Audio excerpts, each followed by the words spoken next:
My name is Carol. I was in the Army from January 1983 until July of 1986.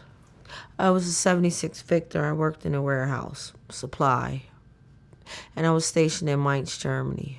I went into the military to really just get away from like my neighborhood, like where I grew up at, because I grew up in the hood, in a tough neighborhood. I just felt like if I didn't go into the military, I wasn't going to ever see anything. I didn't adjust well to being a civilian at all. I really wish that I would have stayed in the military. When I came home, I had a son, and I really wasn't ready to be a mom. And then my mom was even more overbearing. A lot of my friends was on crack, and the neighborhood really went down. So when I came home, I was depressed, 'cause I really came home to nothing. Then I went into a real bad state of depression. And then I started getting, I wound up getting on drugs. My mom put me out, so I became homeless. And, it's really hard. A friend of mine that was in the Navy that lived down the street from me, he was telling me, won't I go down to the VA hospital in Philadelphia, and I did.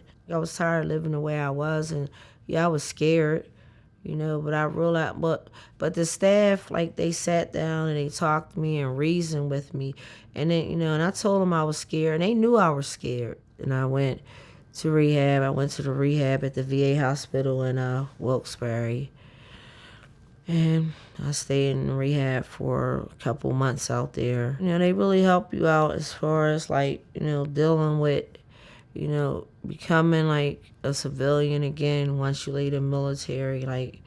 They help you to deal with your issues about, what's really going on with you. VA hospital will help you if you have addiction problems and even mental problems. Because I have a doctor that they had referred to me that I still have. He's a part of the outpatient that I go to, and he's really good. I've had him for a year now, even though they're grown. But I got my kids in my life. My mom is 91 years old, and she lived to see me get off of drugs. I go to school now. I want to be a drug and alcohol counselor for adolescents. I went to the VA and I got help. And I will continue to go to the VA. Once you make the first step, they'll be there to help you.